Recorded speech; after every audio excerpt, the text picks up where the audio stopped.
कि ये चाहेंगे मेरे पास भी आ जाए 50 प्लस और मेरे पास भी आ जाए 50 प्लस। समझ रहे हो मेरी बात? 50 प्लस मेरे पास भी आ जाए, 50 प्लस मेरे पास भी आ जाए। तो ये क्या होगा, पॉजिटिव चार्ज इसमें जाने की कोशिश करेगा। बट आपको पता है पॉजिटिव चार्ज नाम की कोई चीज होती नहीं जो जा सके। जाने वाला आने वाला कौन होता है? इलेक्ट्रॉन। तो ये क्या करेगा, इस पे 50 लेने के लिए अगर ये न्यूट्रल से 50 प्लस होना चाहता है तो इसको कितने इलेक्ट्रॉन फेंकेगा? 50 इलेक्ट्रॉन। समझ रहे हो बच्चों? ये 50 इलेक्ट्रॉन फेंकेगा, क्योंकि एक इलेक्ट्रॉन जो डेफिशिएंट होगा तो आएगा 1 प्लस, फिर 2 प्लस। तो ऐसे इस पे 100 थे प्लस के, तो 100 पे इस पे 50 माइनस वाले निकल के इस पे अटैक करेंगे 50 माइनस के, तो ये कितना बन जाएगा? 50 प्लस बचेगा। आ रहा समझ में? मुझे आ रहा समझ में? 100 इस बेटा इस पे कितने थे शुरू में? 100। इस पे कितने थे? 0। Higher potential, lower potential. कब तक चार्ज ट्रांसफर होगा? जब तक दोनों का पोटेंशियल इक्वल ना हो जाए, है ना? दोनों का पोटेंशियल इक्वल ना हो जाए। एक बात याद रखना, दोनों के सामने साइज और सब कुछ इक्वल लिया है। समझ गया ना? दोनों का इक्वल लिया। हर बार मत कह देना अगर यहाँ पे छोटा होता तो इफेक्ट चेंज हो जाता। हो सकता है वो 25 में ही सेटिस्फाई हो जाता कि 1375 मेरे 25 के बराबर है। वही पानी वाला फंडा, बड़ा वाला टंकी को आप इतनी से पाइप से भी बैलेंस करा सकते हो, पानी नहीं भागेगा, क्योंकि आपने लेवल तो सही कर दिया ना। पानी को लेवल से मतलब है, हाइट से मतलब है। समझ में आया? तो यहाँ पे इसके पास 100 थे, अब ये 100 है तो इसको कितना प्लस देना चाहेगा? 50 प्लस। बोलो आया ना? अब ये 50 प्लस देना चाहेगा, मतलब इसके अब ये तो 50 100 प्लस पे है, इस पे 50 प्लस का मतलब ये पॉजिटिव हो जाए न्यूट्रल से। न्यूट्रल से पॉजिटिव होने के लिए क्या करना पड़ेगा? इलेक्ट्रॉन रिलीज करने पड़ेंगे। ये सब लो, न्यूट्रल से पॉजिटिव होने के लिए क्या करना पड़ता है? इलेक्ट्रॉन रिलीज करने पड़ेंगे। तो ये इलेक्ट्रॉन छोड़ेगा, इसको 50 प्लस तक पहुंचने के लिए कितने इलेक्ट्रॉन छोड़ने पड़ेंगे? अब जब इसने 50 प्लस इलेक्ट्रॉन छोड़े तो इसने 50 खाए, तो इसके ऊपर तो आ गया 50 प्लस और इसके ऊपर आ गया 50 प्लस। क्यों? पहले था 100 प्लस और फिर उसके 50 इलेक्ट्रॉन ले लिए, मतलब 50 माइनस भिड़ गए, तो बचे कितने? 50 प्लस 50 प्लस। आया समझ में? दोनों का पोटेंशियल सेम हो गया। क्या समझ में आया? चार्ज हमेशा higher potential to lower potential flow करता है अगर आप चार्ज की टेंडेंसी की बात करें। मगर इलेक्ट्रॉन, मैंने बोला था कि नेगेटिव ने टांग नहीं अड़ाई, तो मगर इलेक्ट्रॉन का बिहेवियर देखिए। Electron lower potential to higher potential flow करता है। समझ में आया? Electron lower potential to higher potential. तो बेटा इलेक्ट्रॉन जाएंगे इस तरफ, तो करंट कहां जाएगी? इस तरफ। क्यों? पढ़ा है 10th क्लास में, करंट हमेशा इलेक्ट्रॉन के अपोजिट चलती है। यस और नो? तो इलेक्ट्रॉन जाएंगे इस तरफ और इस तरफ जाएंगे। तो लिख लीजिए, current is always going from higher potential to lower potential, but electrons from lower to higher.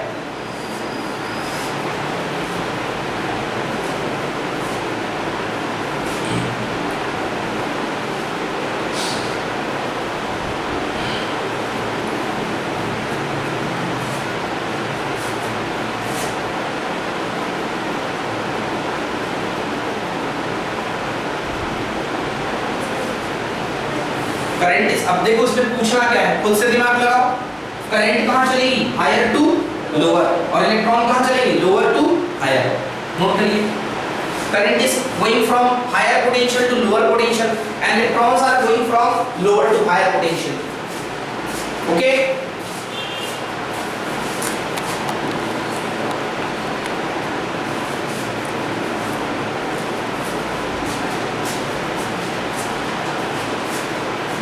Okay, so ये क्लियर हुई बात।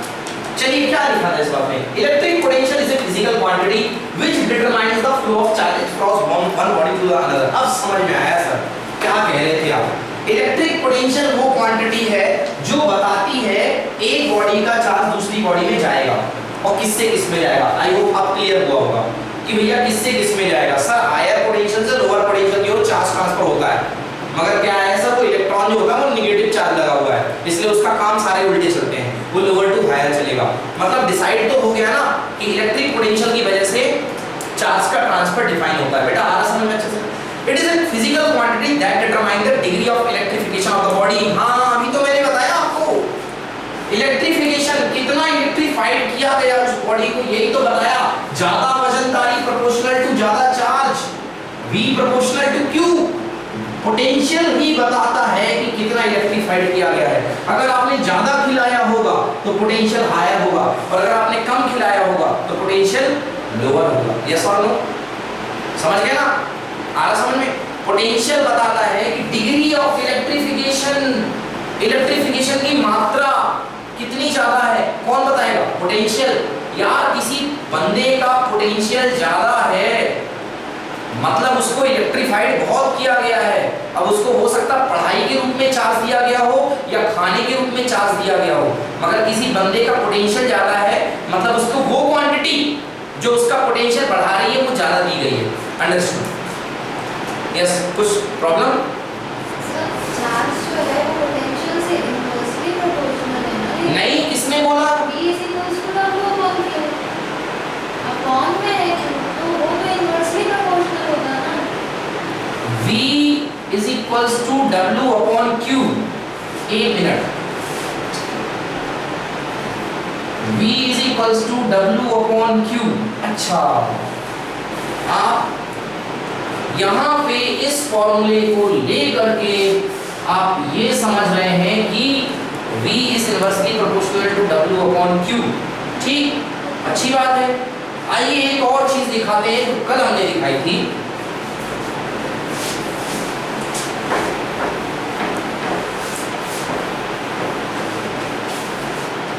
मैंने कल कहा था E is equals to dV by dr। Yes, कहिए हाँ यहाँ, या E is equals to V upon R normal way पर। हालांकि माइनस साइन भी लगाया था, उसकी यहाँ पर जरूरत नहीं है क्योंकि हम डायरेक्शन, अपोजिशन, सपोर्ट की बात नहीं करेंगे, हम केवल मैग्नीट्यूड की बात करेंगे। इस तरीके से V equals to E into R। ठीक है, so V equals to E into R 1 by 4 by epsilon naught into Q upon R square। ये डेरिवेशन प्रूफ हुआ उस दिन। इनटू कितना? R, R से R V equals to 1 by 4 pi epsilon naught into Q upon, अब बोलिए V proportional to Q। R distance है। देखिए दोनों क्वांटिटीज वेरिएबल हैं, W और Q। आप रोक नहीं सकते हैं, आप रोक नहीं सकते हैं, ये दोनों वेरिएबल हैं, एक को कांस्टेंट नहीं कर सकते आप। ठीक ना? समझ रहे हैं आप? एक को कांस्टेंट यदि करेंगे, किसको कांस्टेंट करने की कोशिश हो रही है? अगर आप चार्ज को कांस्टेंट करने की कोशिश करेंगे तो V प्रोपोर्शनल टू W, मगर यहाँ पे वो रिलेशनशिप नहीं मिल रही है आपको। मैं बहुत डिटेल में मुझे जाना पड़ेगा, वो टॉपिक के हैं तो अंदर ही, मगर बहुत ज्यादा अंदर मेरे को परत दर परत घुसना पड़ेगा, इसलिए मैं उसको डिस्कस नहीं करूंगा। ये बस कहूंगा कि वर्क और चार्ज दोनों ही यहाँ पे वेरिएबल क्वांटिटी की तरह ट्रीट करिए, क्योंकि आप एक क्वांटिटी को ला रहे हैं। अब जैसे आपने कहा V is proportional to I, V is proportional to I, V is equals to IR। So यहाँ तो आपको प्रोपोर्शनलिटी दिख रही है, I is equals to V upon R, I is inversely proportional to R, I is inversely proportional to R। मतलब resistance बढ़ेगा तो current decrease होगी, ये बात बिल्कुल सही है। रेजिस्टेंस बढ़ेगा तो करंट डिक्रीज होगी, करंट बढ़ेगी तो भी वोल्टेज इंक्रीज होगा, और वोल्टेज इंक्रीज होगा तो करंट इंक्रीज होगी। ठीक है?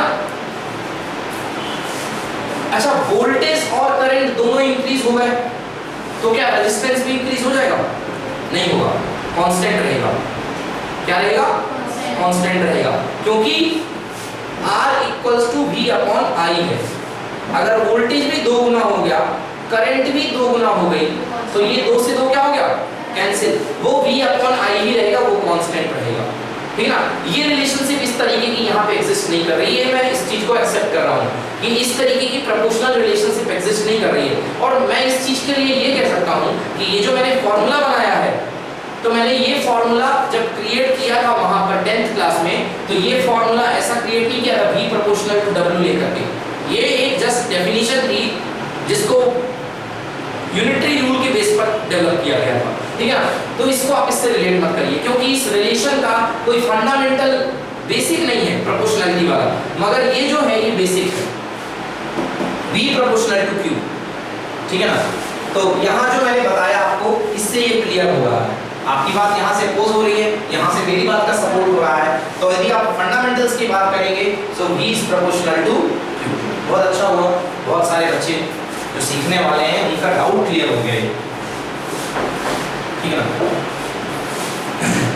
तो देखिए, it is a physical quantity that determine the degree of electrification of a body. ये एक फिजिकल क्वांटिटी है जो डिटरमाइन करती है कि इलेक्ट्रिफिकेशन कितना हुआ है। Yes, electric potential at a point in the electric field is defined as the work done moving without any acceleration in a unit positive charge from infinity to that point against the electrostatic force, okay, irrespective of the path followed। कल मैंने यहाँ पर potential का derivation करा दिया था, याद है आपको? पूछा लास्ट में मैंने Q0 का डिवाइड करवाया था। हाँ, ये डेरिवेशन तो हमारा कल आ चुका था। Work done is equals to minus of E dot dl। यहाँ पे F डॉट dl था, क्या था? F डॉट dl, क्योंकि force into displacement, force into displacement. अगर आप यहाँ पे E लिख रहे हो, E का मतलब आपने क्या कर दिया है? F upon Q, F upon Q मतलब आपने पहले से ही यूनिट चार्ज कर दिया है। अगर आप यहाँ पे E लिख रहे हो, इसका मतलब आपको यहाँ W नहीं ले सकते हो, फिर आपको क्या लेना पड़ेगा? V। क्या लेना पड़ेगा? V, क्योंकि यूनिट चार्ज के लिए क्या डिफाइंड है? V। तो यहाँ पे F डॉट दिया है, थोड़ी सी मिस्टेक हुई है। कल सॉल्व करने के बाद मैंने पूरा डेरिवेशन निकाला था और ये आया था डेरिवेशन, याद आया? तो ये आया था। अब फिर और अब देखिए, अब इन लोगों ने वो चीज करी है जो इनको पहले करना चाहिए था। यहाँ पे वर्क है, अब ठीक है। अब अगर आपने इसको Q0 से डिवाइड कर दिया तो वर्क को आपने यूनिट चार्ज से डिवाइड कर दिया। क्या कहना चाह रहा हूँ? Q0 पर काम कर रहे हैं W, तो यूनिट चार्ज पर काम करेंगे W अपॉन Q0। अगर आपने Q0 से डिवाइड कर दिया, Q0 से Q0 क्या हो गया? कैंसिल, बचा Q upon 4 pi epsilon not 1 upon RB minus 1 upon RA, 1 upon RB minus 1 upon RA, ठीक है। तो वर्क डन पॉइंट को A से लेके B तक जाने में किया गया काम, A से लेकर के B तक। तो ये क्या देगा हमको बताइए, आप जानना चाहूंगा ये चीज है क्या? What is this? क्या देगा? कल मैंने खूब बताया आपको, WAB अपॉन Q0 है क्या? आज भी तो बताया आते ही आते। B to A से B तक का potential, this is VAB, this is VAB, VA से B मतलब A से लेकर के B तक जाने में कितना पोटेंशियल हुआ है? यस और नो? A से लेकर के B तक जाने में कितना पोटेंशियल हुआ है? ये वो है VAB है बेटा ये, ठीक है ना। यहाँ लिखा हुआ RB माइनस RA। अगर आप इसको ब्रेक कर देंगे तो देखिए ये क्या आएगा? 1/4 pi epsilon naught into Q upon RB minus 1/4 pi epsilon naught into Q upon RA। चलो देखो इस फॉर्मूले को, V equal to 1/4 pi epsilon naught into Q upon R। तो इसको क्या लिख सकता हूं? This is VB, this is what? VA। Yes और no? So VAB is equals to VB minus VA। VAB equals to VB minus VA। कल भी मैंने ये बात बताई थी। अब तो इसको आगे बढ़ाएंगे, इसको रफ करता हूं, ये कोई काम की चीज नहीं है। तो यस, क्या कह रहे हैं? आप पॉइंट को लेके गए हैं A से लेके B में, A से लेके कहां गए हो? B। अब आपने कहा मुझे तो पोटेंशियल की डेफिनेशन चाहिए, मुझे पोटेंशियल डिफरेंस से मतलब नहीं। मैंने कहा ठीक है कोई बात नहीं, तुम अभी तक कहां से आ रहे थे? सर मैं A से लेके B तक आ रहा था। मैंने कहा एक काम करो, तुम अब A से मत आओ, तुम डायरेक्टली इंफिनिटी से आओ। हाँ बताओ बेटा, इंफिनिटी से तुम डायरेक्ट B पर आओगे तो तुमको क्या मिलेगा? सर मुझे VB मिलेगा, क्योंकि मुझे डायरेक्टली B का पोटेंशियल मिलेगा। क्यों मिलेगा? सर वो लास्ट पॉइंट का तो 0 होता है, किसी से डिफरेंस 0 करोगे तो वही का वही आएगा। देख लीजिए sir, VB minus 0 equal to कितना? VB। तो मैं डायरेक्टली VB मेरे को मिलेगा। मैंने कहा ठीक है, पुट कर दो। क्या पुट कर दो? जहां पे A पॉइंट की डिस्टेंस थी RA, वहां पे क्या पुट कर दो? इंफिनिटी, क्योंकि डिस्टेंस RA तक की कितनी होगी? इंफिनिटी। यस और नो? तो देखिए पुट किया हमने, W कहां से आ रहा है? इंफिनिटी से B डिवाइडेड बाय Q0। थोड़े से नाटकबाजी हो रही बेवजह के लिए, सीधे लिखिए ना सर, पोटेंशियल B पर, पोटेंशियल बी पर, कहां से आ रहे हैं, इंफिनिटी से, कहां पर आ रहे हैं, बी पर। किसको लेके आ रहे हैं, यूनिट चार्ज को, चार्ज को मत बोलो, यूनिट चार्ज को, तभी तो क्यू नॉट को डिवाइड किया है, समझ गया ना, यूनिट चार्ज को। सो क्यों कितना हो गया, चलिए पुट करते हैं, आर ए की जगह इंफिनिटी पुट करिए, 1 upon infinity equal to 0। So formula q by 4 pi epsilon naught into 1 upon rb, q by 4 pi epsilon naught into 1 upon rb।